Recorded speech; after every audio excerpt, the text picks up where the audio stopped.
아멘. 이 시간 함께 은혜 받으실 하나님의 말씀은 창세기 47장입니다.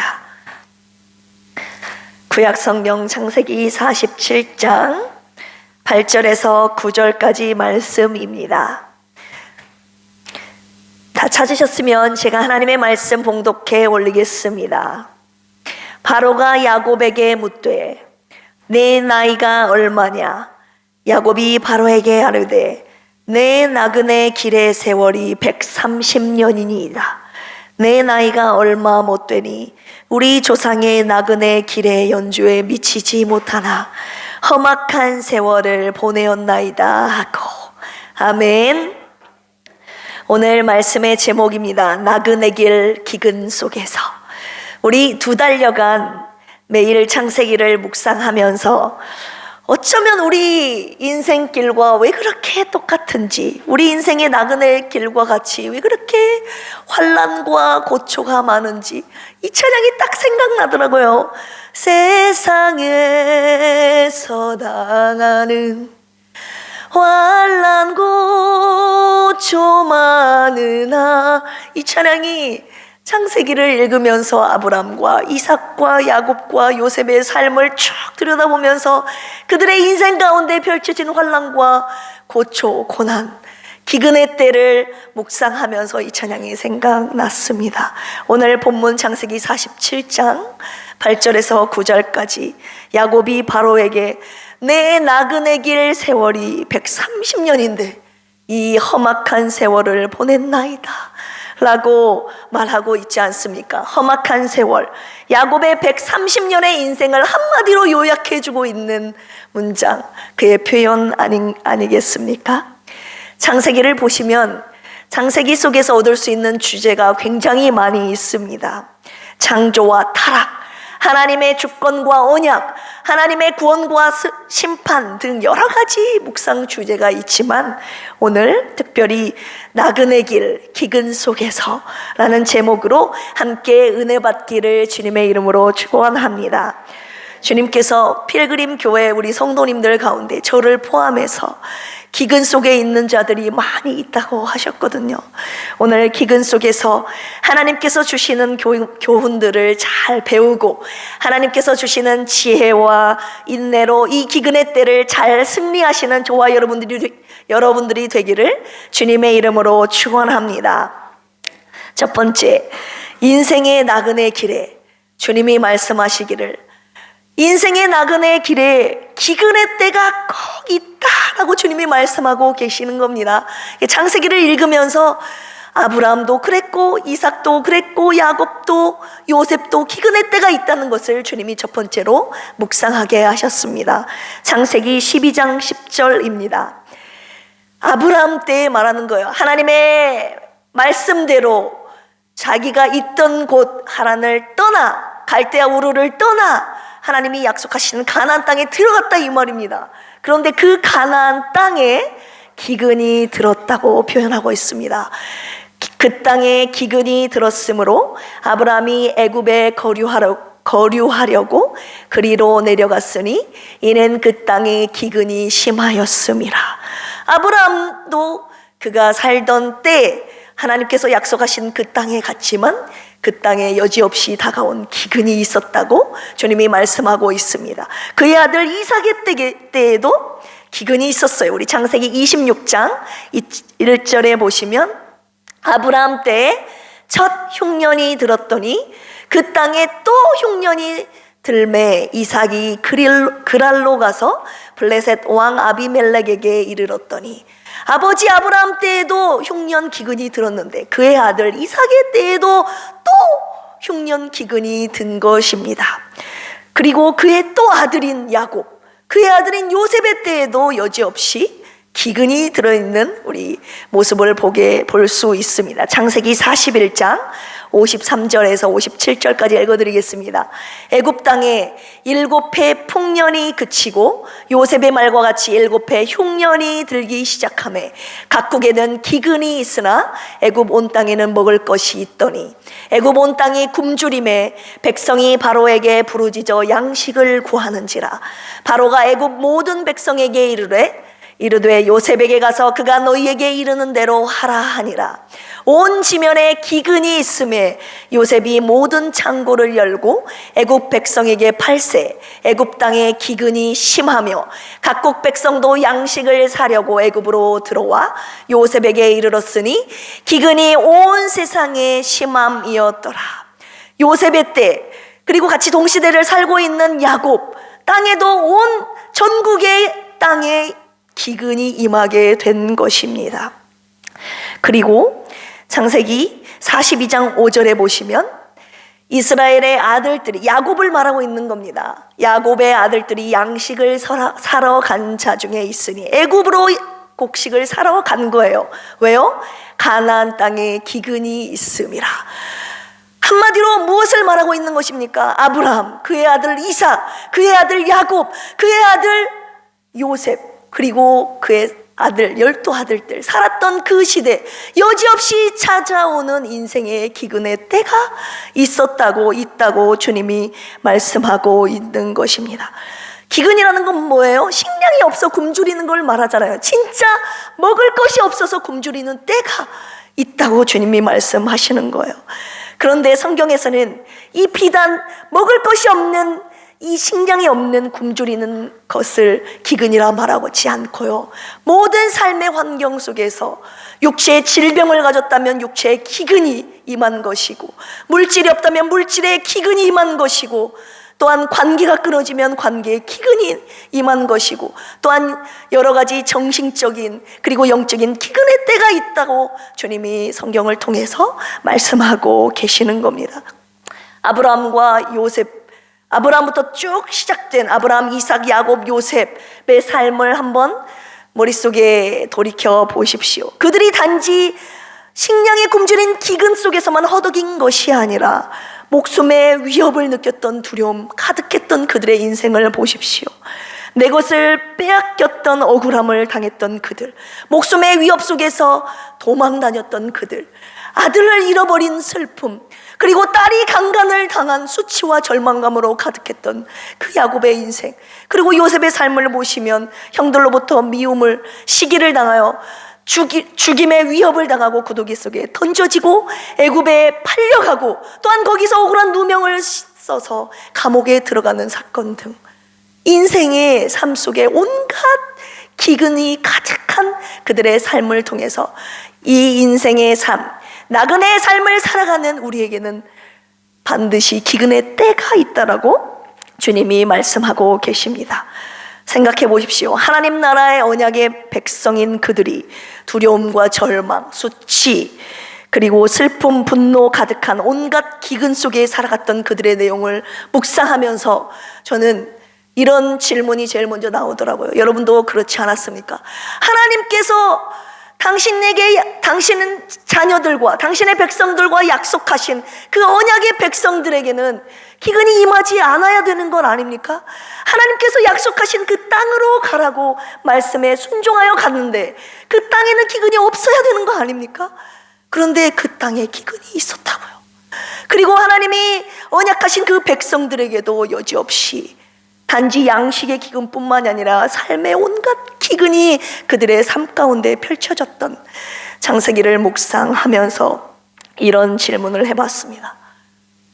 하나님께서요, 창세기를 묵상하라고 하시는 거예요. 저와 여러분들, 창세기를 묵상하는 이유가 뭡니까? 이 땅에 나그네로 살아가는 순례자들, 우리 교회 이름이 필그림 순례자들 아닙니까? 파레피데모스, 따라서 해볼까요? 파레피데모스, 필그림, 순례자라는 뜻이에요. 이 땅에 순례자로 살아가는 저와 여러분들의 삶의 여정 가운데 기근이 있다고 주님이 말씀하시면서 너희들 반드시 창세기를 묵상하라고 주님이 말씀하고 계시는 겁니다. 반드시 인생을 살아가는 나그네 길에 기근의 때가 있다라고 주님이 첫 번째로 저와 여러분들에게 말씀하고 계시는 겁니다. 그렇다면 두 번째, 그렇다면 저와 여러분들 믿음의 사람들에게 왜 기근의 때를 허락하시는가? 왜 기근의 때를 주시는가? 하나님께서 묵상하게 하셨습니다. 물론 기근의 때가 마귀, 욥이 받았던 마귀의 시험 있잖아요. 페이라죠.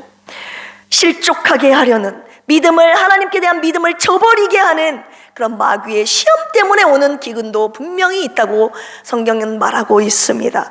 그리고 죄에 대한 심판의 결과로서도 성경 속에서 우리가 그 기근의 때가 임하는 것을 우리가 종종 볼 수가 있습니다. 하지만 창세기를 통해서 믿음의 사람들에게, 당신과 언약을 맺은 언약 백성들에게 하나님께서 왜 기근의 때를 허락하시는지 주님께서 묵상하게 하셨는데요, 그것은 바로 이 기근의 때가 바로 나의 테스트 기간이다 라고 주님이 말씀하고 계시는 겁니다. 한마디로 나의 훈련의 때라고, 내가 너희들을 하나님 나라 백성답게 연단하는 그 기간이라고 주님이 말씀하고 계시는 겁니다. 하나님의 시험은 도끼마저라고 하죠. 하나님 나라 백성으로서 하나님께서 우리의 믿음과 성품을 같이 훈련시키고 테스트하신다고 말씀하고 계시는 겁니다. 우리가 국가고시를 보면요, 어떤 특정한 점수 이상을 맞아야 합격이 되지, 그 이상 점수를 맞지 못하면 불합격하지 않습니까? 그리고 자꾸 시험에 재응시하지 않습니까? 왜요? 합격하기 위해서. 그 일정한 점수, 하나님께서 원하시는 그 보시고자 하시는 그 저와 여러분들의 믿음과 성품, 원하시는 그 분량에 이르지 못하면 저와 여러분들이 계속 이 기근의 때에 연단받고 훈련받고 테스트 받는 거라고 주님이 말씀하고 계시는 겁니다. 아브라함을 한번 주목해 봅시다.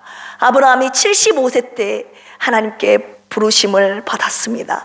너에게 줄 땅이 있다고, 아들을 주겠다고, 후손을 주겠다고 하나님께서 언약을 약속을 하십니다. 그런데 몇 세 때 아들을 주시죠? 100세 때 주시죠. 75세, 100세 몇 년간을 하나님께 연단을 받은 겁니까?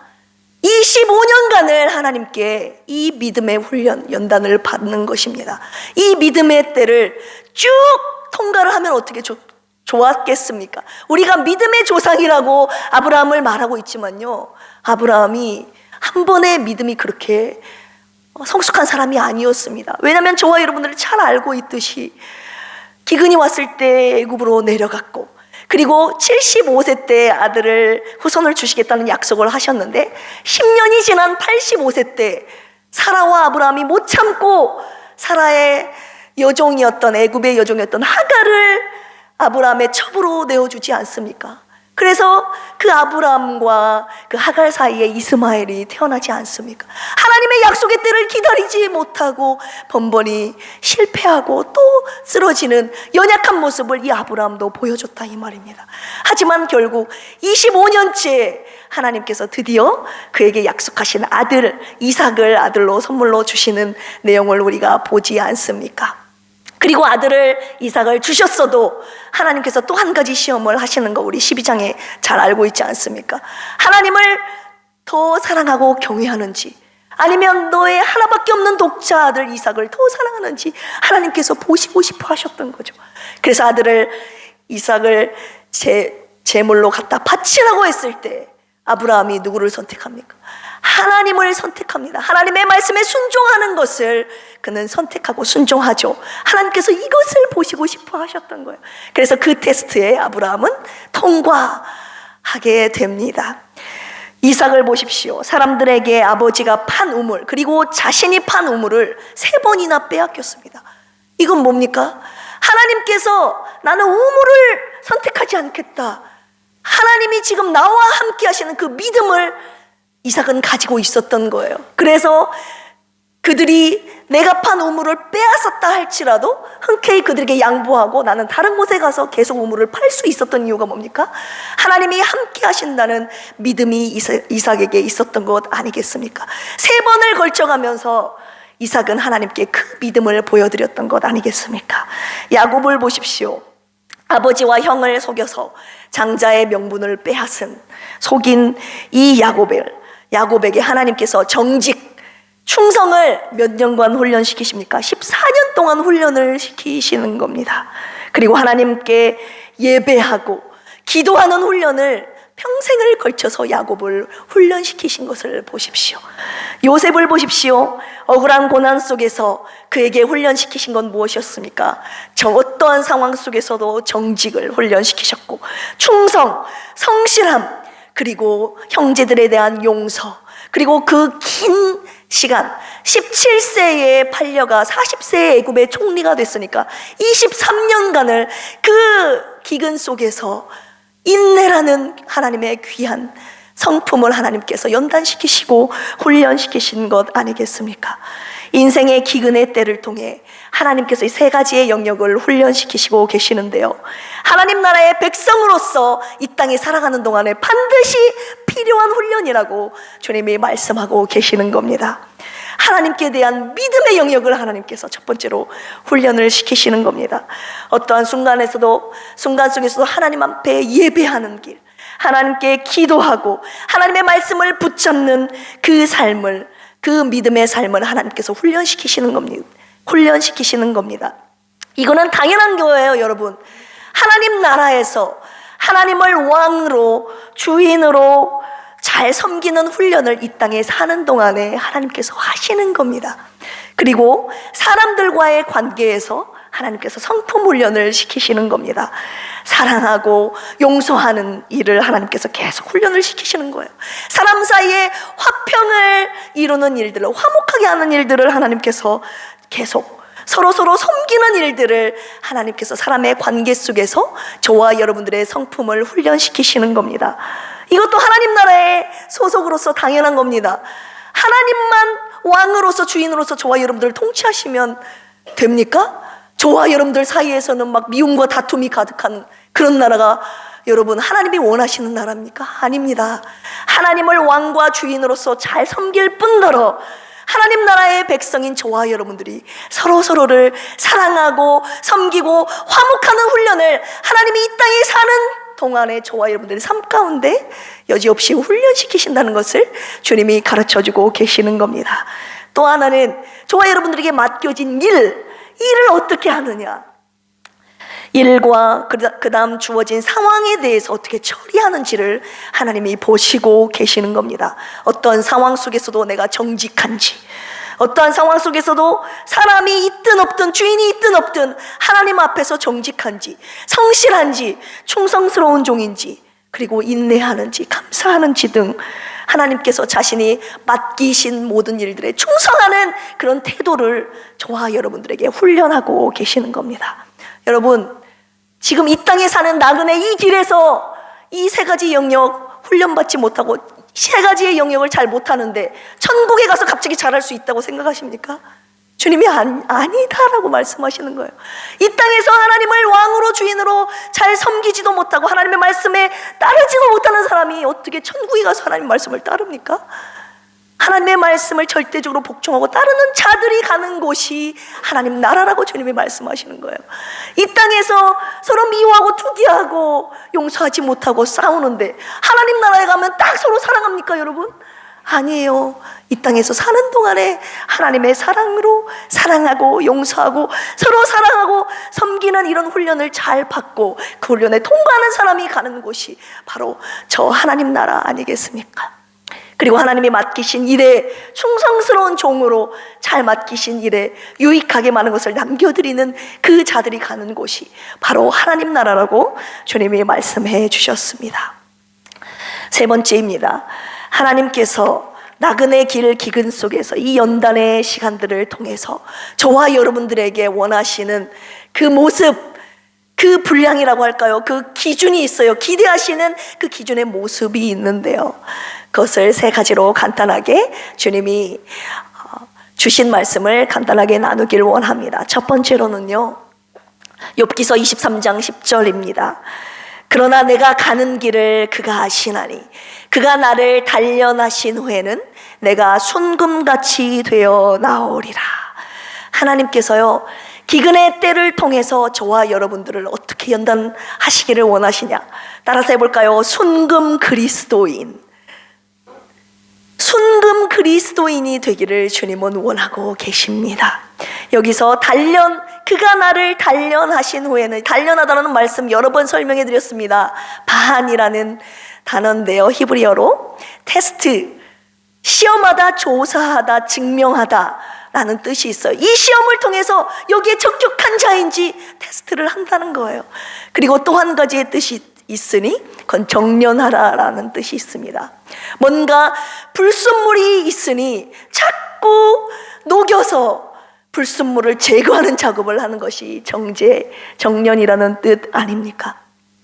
순도 높은 금을 만들 때 이 정제자복, 정련이라는 작업을 계속 하는데요, 하나님께서 저와 여러분들도 그냥 입술로만, 그냥 겉으로 보여지는 그리스도인이 아니라 이런 기근의 때를 통해서, 하나님의 연단하심을 통해서 하나님께서 계속 저와 여러분들 안에 불순물이 있는지를 기근의 때를 통해서 여지없이 드러나게 하시는 거예요.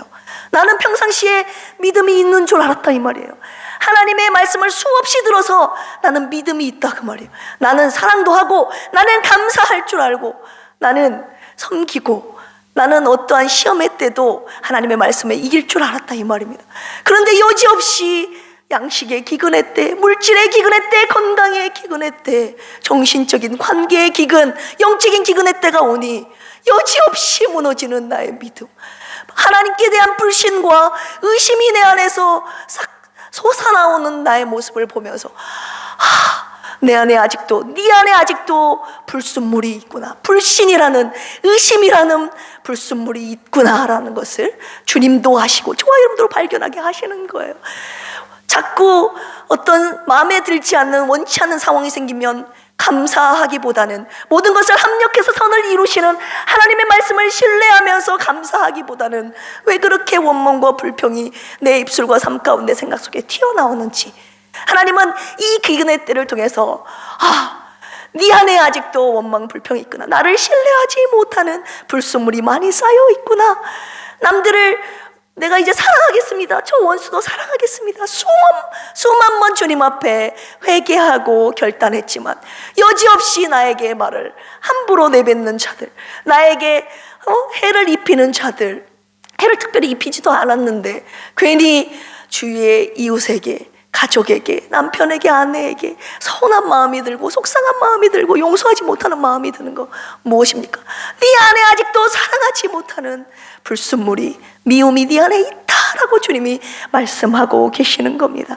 그래서 이 기근의 때 죄송합니다. 이 기근의 때에 하나님께서 계속 정죄하는 훈련을 하시는 겁니다. 하나님의 말씀으로 녹여내라 라고 주님이 말씀하시는 거예요. 어떻게 녹여냅니까? 정직으로 네 안에 있는 거짓을 녹여내라고, 하나님의 사랑으로 네 안에 있는 모든 미움 다툼을 녹여내라고 하시는 겁니다. 그리고 원망 불평을 감사로 녹여내라고 주님이 말씀하시는 거예요.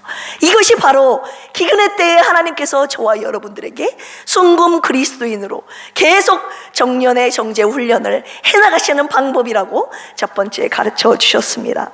두 번째는요, 따라서 해볼까요? 좁은 길을 가라. 네, 마태복음 7장에 보면 세상 길은 넓은 길이라고 합니다. 많은 사람들이 가는 편안한 길, 안락을 추구하는 길. 사람들이 무엇을 따라갑니까? 세상 사람들이 가는 길 무엇을 따라갑니까? 돈을 따라가죠. 쾌락을 따라갑니다. 정욕을 따라갑니다. 명예를 따라갑니다. 그런데 주님이 그 길 가지 말라고 하시는 거예요. 그 넓은 길, 모든 이들이 가는 그 길 가지 말고 네가 가야 할 길은 좁은 길이다 라고 주님이 마태복음 7장에서 말씀하고 계시는 겁니다. 하나님 나라의 백성이 걸어가야 하는 길, 세상 모든 사람들이 거짓을 택하고 불의한 상황, 불의한 길을 간다 할지라도 너는 정직의 길을 가야 돼. 이런 상황 속에서 너는 사랑의 길을 가야 돼. 감사의 길을 가야 돼. 주님이 말씀하시는 거예요. 어떠한 상황 속에서도 너는 나를 택하는 길을 가라 라고 주님이 말씀하시는 거예요. 나를 예배하는 길, 나에게 기도하는 길, 나의 말씀을 붙잡는 길을 택하면서 가야 되는데 아직도 저와 여러분들의 삶 가운데 하나님께 예배하는 길을 택하지 아니하고 예배와 직장, 사회에서 지금도 머뭇머뭇하는 분들이 있으니까 주님이 오늘 제 입술을 통해서 이런 말씀 주시는 것 아니겠습니까? 언제 어떤 상황 속에서도 하나님을 선택하는 길을 걸어가야 된다고 주님이 말씀하시는 겁니다. 그 길을 걸어가는 자가 바로 참 그리스도인이라고 주님이 말씀하고 계시는 겁니다. 그런데 주님이 나를 선택하지 않는데요. 하나님께서 나를 선택하지 아니하고 하나님께서 예배, 기도, 말씀, 그리고 사랑 선택하지 않는다고 주님이 말씀하고 계시는 겁니다. 오늘 이 말씀을 통해서 하나님께서 순금 그리스도인이 되기를 원하시고, 어떠한 상황 속에서도 당신을 선택하는, 당신의 길을, 당신의 말씀을 따르는 길을 주님이 선택하기를 원하고 계십니다. 세 번째입니다. 따라서 해보겠습니다. 나는 죽고 예수가 살게 하라. 저와 여러분들 안에 죽고, 저와 여러분들이 죽고 주님이 사시는 삶을 살도록 하나님이 계속 연단하신다는 겁니다. 고린도후서 5장 17절에 보면 그런즉 누구든지 그리스도 안에 있으면 새로운 피조물이라. 이전 것은 지나갔으니 보라 새 것이 되었도다. 예수를 믿음으로 말미암아 주님의 자녀가 되었다 이 말입니다. 그리스도 안에 거하게 됐는데 여전히 저와 여러분들의 삶은 새로운 피조물이 되어서 그리스도 안에 사는 삶을 살아야 되는데, 새로운 삶이 아니라 옛 자아가 그대로 남아있는 삶을 살고 있다고 주님이 말씀하고 계시는 거예요. 예수님을 믿기 전 저와 여러분들의 삶이 어떤 삶입니까? 내 안에 정욕과 탐심이 가득하고, 미움과 다툼이 가득하고, 원망 불평이 가득하고, 거짓과 불의가, 탐욕이 가득한 그런 삶.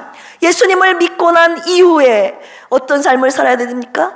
나는 죽고 예수가 내 안에, 저와 여러분들 안에 사시는 삶을 살아야 되는데, 그래서 욕심이 십자가에 못 박히고 만족하고 자족하는 삶을 살아야 되고, 원망 불평이 죽고 감사하는 삶을 살아야 되고, 미움 다툼이 죽고 사랑하는 삶을 살아야 되고, 거짓이 아닌 정직이 살아나는 삶을 살아야 되는데, 갈라디아서 2장 20절, 내가 그리스도와 함께 십자가에 못 박혔나니 그런즉 이제는 내가 사는 것이 아니요 오직 내 안에 그리스도께서 사시는 것이라. 그리스도와 함께 못 박혀야 되는데, 제가 여러 번 한 기억이 납니다. 그리스도와 함께 못 박혀야 되는데 나는 안 죽고 예수님만 못 박힌 삶을 지금도 살고 있다고 주님이 말씀하시는 겁니다. 주님이 말씀하시는 거야. 아니다, 너도 같이 죽어야 돼. 너도 같이 너의 옛사람이 그리스도와 함께 십자가에 못 박아 죽어야 되는데 너는 안 죽고 예수만 못 박혔다고 주님이 말씀하고 계시는 거예요.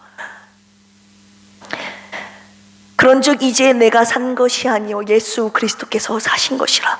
내가 죽고 이제는 예수께서 사신 삶이 되어야 되는데, 예수가 죽고 나는 안 죽었으니 내가 사는 삶을 여전히 살고 있다라고 주님이 말씀하고 계시는 겁니다. 믿는 자의 삶은 어떤 삶입니까? 예수 그리스도와 함께 십자가에 못 박힌 삶. 그런즉 내가 산 것이 아니요 내 안에 그리스도가 사신 삶이 진짜 그리스도인의 삶인데, 그리고 어떤 삶입니까? 내가 육체 가운데 이제 어떻게 삽니까? 나를 사랑하사 나를 위하여 자기 자신을 버리신 하나님의 아들을 믿는 믿음 안에서 사는 것이라. 나를 위하여 죽었다가 다시 사신 예수 그리스도를 믿는 믿음 안에서 사는 삶이 진짜 참 그리스도인의 삶인데, 그런 믿음의 삶을 살고 있지 않다고 주님이 말씀하고 계시는 겁니다. 주님이 세 번째로 뭐라고 말씀하세요? 저와 여러분들의 삶을 사는 삶이 그리스도인이 아니라고 하시는 거예요. 너는 죽어야 돼. 네 안에 예수 그리스도가 사는 삶이 진짜 이 땅에 살아가는 동안에 참 그리스도인으로서 살아가는 나그네의 삶이라고 주님이 말씀하시는 거예요. 내가 네 안에 예수 그리스도의 모습이 나타날 때까지 주님이 연단하신다고 주님이 말씀하시는 거예요. 네 안에 불순물이 없어질 때까지 내가 너를 순금 그리스도인으로 계속 연단하실 거라고 주님은 말씀하시는 겁니다.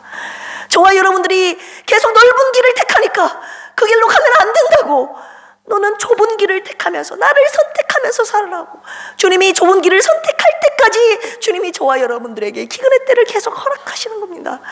언제는 이제는 네가 나를 선택하겠지, 이제는 네가 물질의 기근 앞에서 나를 선택하겠지. 주님은 지금도 바라고 계시는데 여지없이 하나님을 선택하지 아니하고 돈을 선택하고 사람을 선택하고 세상을 선택하는 저와 여러분들에게 주님이 오늘 말씀하고 계시는 거 아니겠습니까? 아직도 네 안에 네가 살고 있다고, 너는 죽고 예수 그리스도가 사는 삶, 예수가 네 안에 나타날 때까지 내가 너를 연단할 거라고 주님이 저와 여러분들에게 그렇게 말씀하고 계시는 겁니다. 결론의 말씀 드리려고 합니다. 하나님의 말씀을 계속 묵상하는 가운데 하나님 맞습니다. 나그네 길 기근 속에서 기근의 때가 하나님의 테스트라는 거 저 너무나도 잘 알고 있습니다. 그리고 저를 순금 그리스도인이 되게 하시려는 것도 잘 알고 있고요. 좁은 길 하나님을 선택하게 하시려는 그런 기근의 때, 연단의 때임도 저 잘 알고 있습니다. 그리고 내가 죽고 내 안에 그리스도가 살게 하시는 거, 살게 하실 때까지 연단하시기 위한 선하신 뜻이라는 거 저 알고 있습니다. 제 안에 알고 있다는 말은 무슨 말입니까? 이제 막 투정이 나오기 시작하는 거예요. 저 다 알고 있어요. 하나님의 계획과 뜻과 섭리, 저를 향한 계획 무엇인지 저 알고 있다고요. 근데 무슨 말입니까? 끝에가 좀 어조가 이상하지 않습니까? 알고 있다고요. 그런데 하나님 알아요. 아는데 너무 그 연단의 기간이, 연단의 때가 너무 힘들어요. 주님, 이렇게 주님께 투정을 부리기 시작했습니다. 그 시간들이 너무 견디기 힘들고 그 훈련들이 너무 주님 빡셉니다 라고 막 제가 이런 표현까지 쓰고 있습니다. 언제까지, 도대체 어느 분량까지 주님 제가 다 달아야지 이 기근의 때는 끝나는 것입니까? 라고 주님 앞에 물었죠. 요 며칠간 계속 제 안에 알 수 없는 무기력감, 그 영적인 기근이라고 해야 될까요? 그리고 육체의 기근, 몸은 계속 아프니까, 그리고 물질의 기근, 그 다음 여러 가지 관계의 기근, 정신적으로 영적인 기근 속에서 제가 계속 한숨만 푹푹 쉬고 있었거든요. 앞이 막 캄캄해요. 보이지 않아요. 예전에도 그래서, 전부터 그래서 앞이 보이지 않았지만 요즘 들어서 더 그런 것 같아요. 내가 할 수 있는 것이 아무것도 없고 이 기근의 때는 언제 끝날지 모르는 이 답답한 상황 속에서 이 말씀을 묵상하는 가운데 주님 앞에 투정하기 시작했습니다. 그래서 주님이 제 안에서 말씀하시더라고요. 은하야, 많이 힘드냐고. 내가 기근의 때에 너를 순금 그리스도인으로 만들기도 하지만 너 이 상황 가운데 기근을 바라보면 안 돼. 너 이 상황 가운데 너의 비참한, 너의 아무것도 할 수 없는 연약한 네 모습을 바라보면 안 돼. 너 고개를 들어, 눈을 들어 나를 바라봐라. 주님이 말씀하고 계시는 거예요. 그러면서 소망이라는 단어를 저에게 주시면서 그 단어를 다시 한번 묵상하게 하셨습니다. 소망이라는 단어 따라서 해볼까요? 티크바. 티크바라는 뜻은 두 가지의 뜻이 있는데요, 바라보는 겁니다. 그냥 이렇게 쳐다보는 거예요. 그냥 그 무언가의 대상을 이렇게 쳐다보는 것, 바라보는 것을 말합니다. 저와 여러분들이 하나님이 아닌 다른 것을 자꾸 바라보니까요, 기근의 때를 통해서 내가 하던 일을 멈추고, 내가 가던 길을 멈추고, 잠시 멈추고 하나님을 바라보게 하시기 위함이라고 주님이 말씀하시는 거예요. 우리가 다른 곳을 향해 막 달려가니까, 우리가 가야 될 방향은 주님 계신 저 천국, 우리가 가야 할 저 천국 본향을 향해서 달려가야 되는데, 저 천국 본향을 향해서 달려가지 아니하고 다른 것을 향해서 막 달려가니까 주님이 이 기근의 때를 허락하심으로 말미암아 저와 여러분들의 발걸음을 잠시 멈추고 무엇을 바라봐야 되는지 그 방향을 확실하게 틀게 하시기 위함이라고 주님이 말씀하고 계시는 거예요. 너 나를 바라봐라.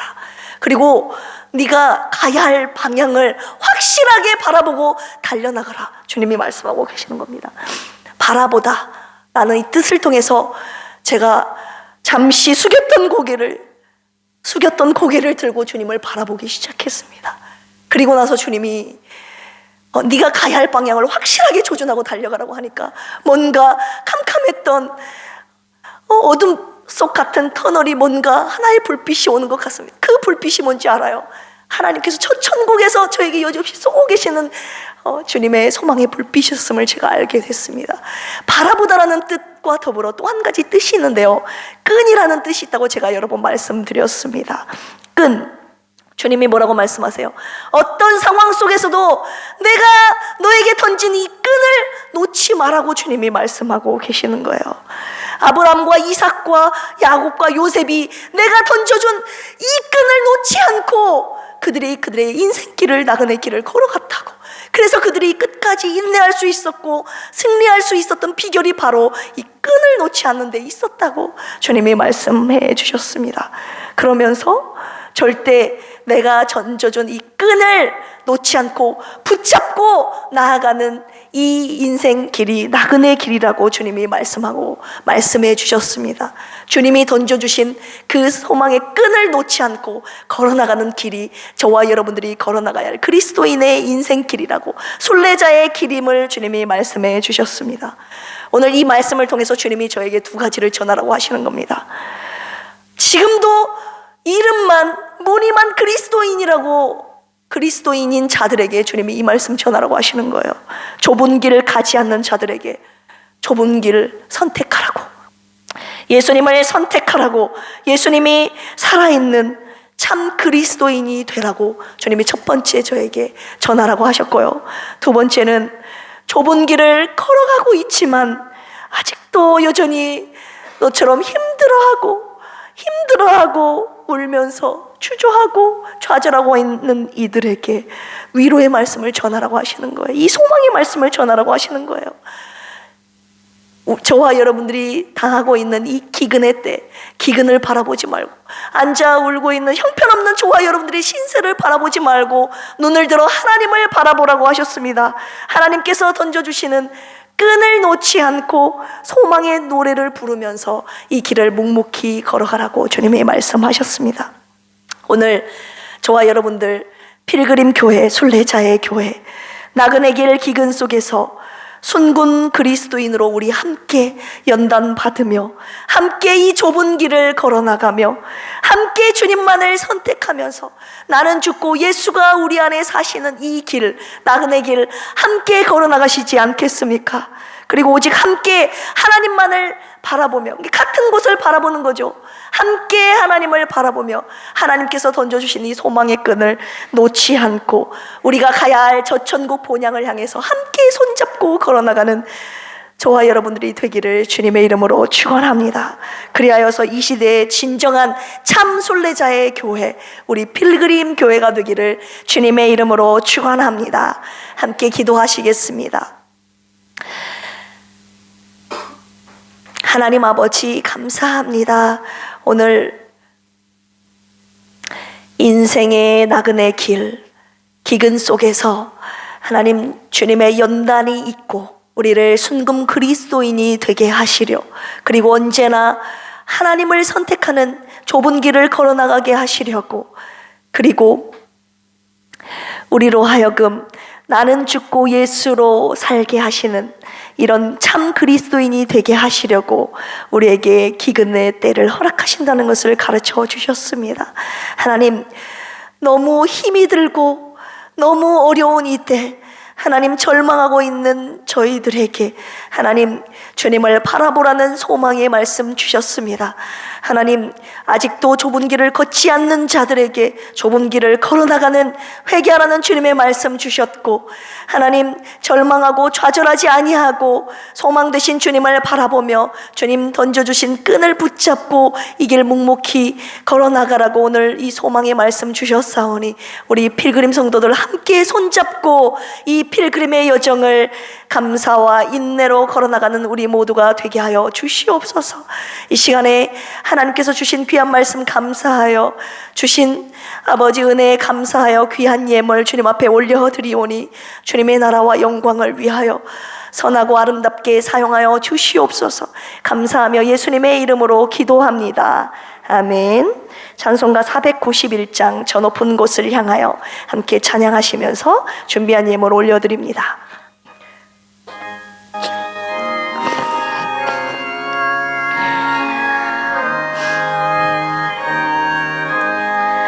저 높은 곳을 향하여 날마다 나아갑니다. 내 뜻과 정성 모아서 날마다 기도합니다. 내 주여 내 맘 붙드사 그곳에 있게 하소서. 하소서. 그곳은 빛과 사랑이 언제나 넘치옵니다. 괴로움과 죄가 있는 곳 나 비록 여기 살아도 빛나고 높은 저곳을 날마다 바라봅니다. 내 주여 내 맘 묻으사 그곳에 있게 하소서. 그곳은 빛과 사랑이 언제나 넘치옵니다. 의심의 한계 거치고 근심의 구름 없는 곳 기쁘고 참된 평화가 거기만 있사옵니다. 내 주여 내 맘 묻으사 그곳에 있게 하소서. 그곳은 빛과 사랑이 언제나 넘치옵니다. 험하고 높은 이 길을 험하고 높은 이 길을 싸우며 나아갑니다. 다시금 기도하오니 내 주여 인도하소서. 내 주여 내 맘 묻으사 그곳에 있게 하소서. 그곳은 빛과 사랑이 언제나 넘치옵니다. 내 주를 따라 올라가 저 높은 곳에 우뚝 서 영원한 복락 누리며 즐거운 노래 부르리. 내 주여 내 맘 묻으사 그곳에 있게 하소서. 그곳은 빛과 사랑이 언제나 넘치옵니다. 아멘. 하나님 앞에 귀한 예물 주정헌금 11조 선교헌금 감사헌금 올려드렸습니다. 주님, 가장 소중한 주님께 귀한 예물 올려드렸으니 주님의 나라와 영광을 위하여 귀하고 값지게 드려지고 쓰임받을 줄로 믿습니다. 이 시간에 광고하겠는데요, 우리 지난주에 6월 6일 날 전교인 야유회 즐겁고 행복한 시간이었죠. 네, 모두가 함께 했던 아름다웠고 행복한 시간이었습니다. 바쁘신 일정 때문에 참여 못하신 분들 많았지만 내년에는 꼭 함께 했으면 좋겠습니다. 우리 그 행복했던 시간들을 추억하며 이 시간 짧게 우리 추억 영상 함께 보도록 하겠습니다.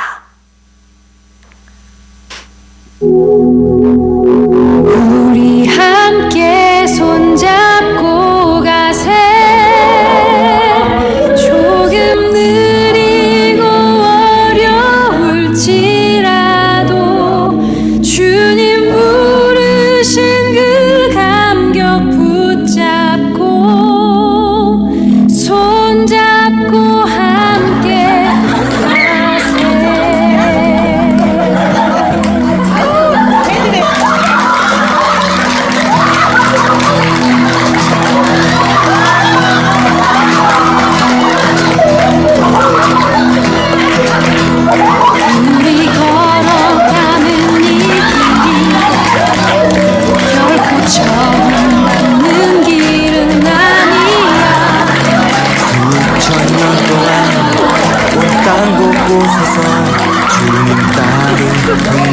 있으니 우리 걸어가는 이 길이 낯설고 두려워 보일지라도 삶의 무게를 뚫고 흘러들어오는 주님 부활의 생명을 봐.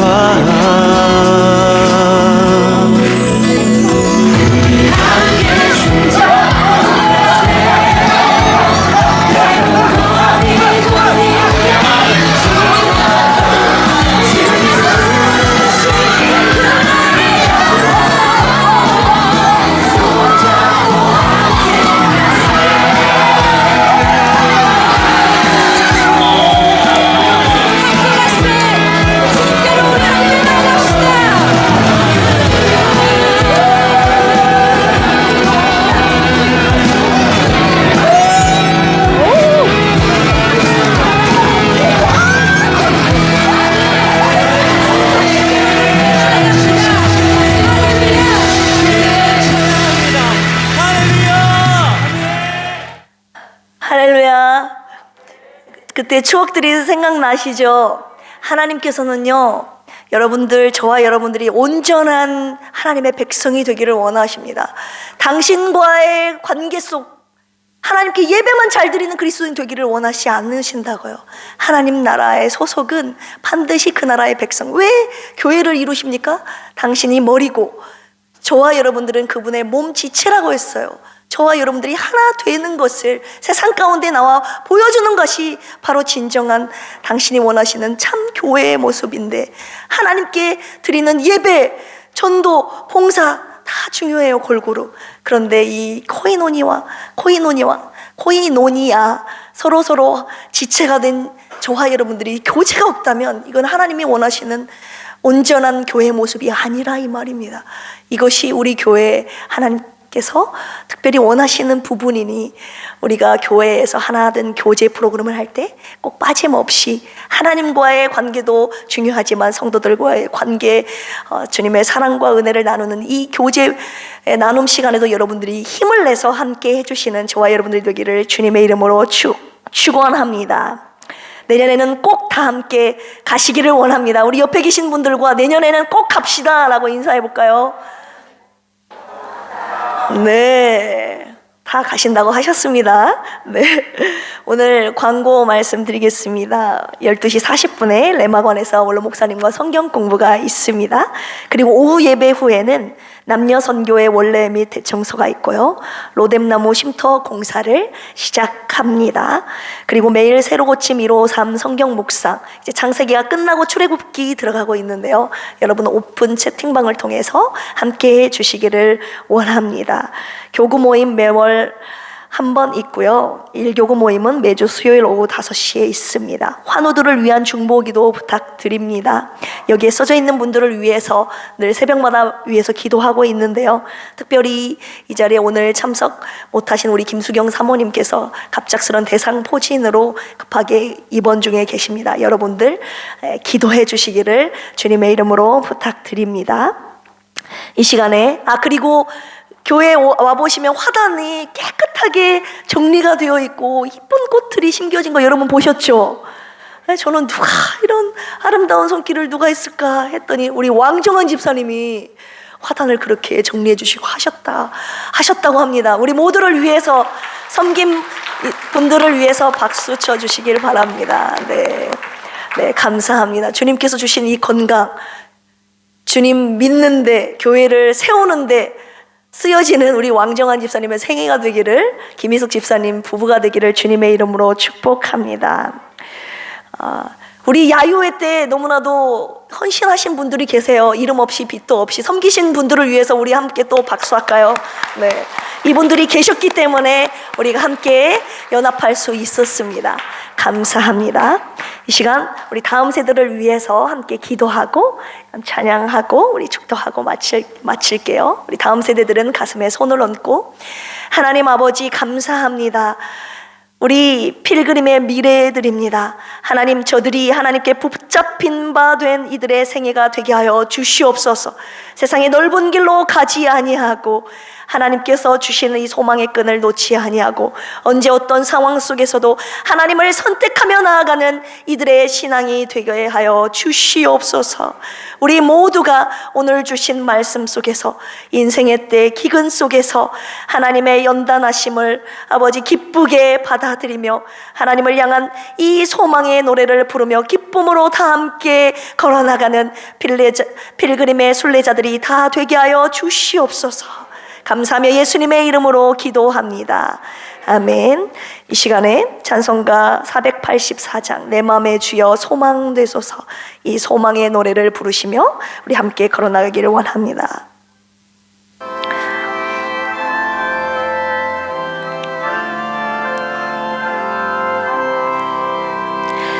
내 맘에 주여 소망 되소서, 주 없이 모든 일 헛되어라. 밤이나 낮이나 주님 생각, 잘 때나 깰 때 함께 하소서. 지혜의 주여 말씀으로써 언제나 내 안에 계십소서.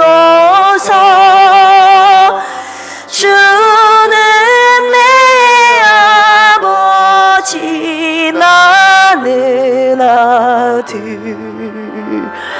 주 안에 내가 늘 함께야. 세상의 영광 안 보여도 세상의 영광 나 언제나 주님을 선택하겠습니다. 언제나 주님은 나의 기억, 주님만 내 맘에 계시오니 영원한 주님 참 귀하셔라. 영원한 주님 내 승리의 주, 하늘의 기쁨을 하늘의 기쁨을 주옵소서.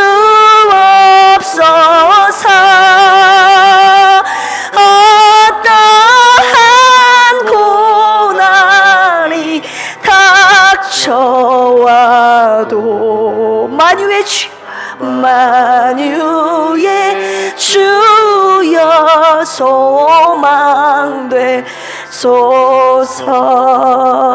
아멘. 이제는 예수 그리스도의 한량없는 은혜와 하나님 아버지의 만극하신 사랑하심과 보혜사 성령님의 내주교통 감동 감화 역사하심이 인생의 기근의 때 속에서도 어떠한 환난과 풍파 속에서도 흉년 속에서도 절망 좌절하지 아니하고 오직 하나님만을 바라보며 소망의 노래를 부르며 하나님 묵묵히 견디고 인내하며 승리의 길을 걸어가겠다고 결단한 우리 필그림 성도들 머리머리 위에 이제로부터 영원토록 함께 하시기를 간절히 축원합니다. 아멘.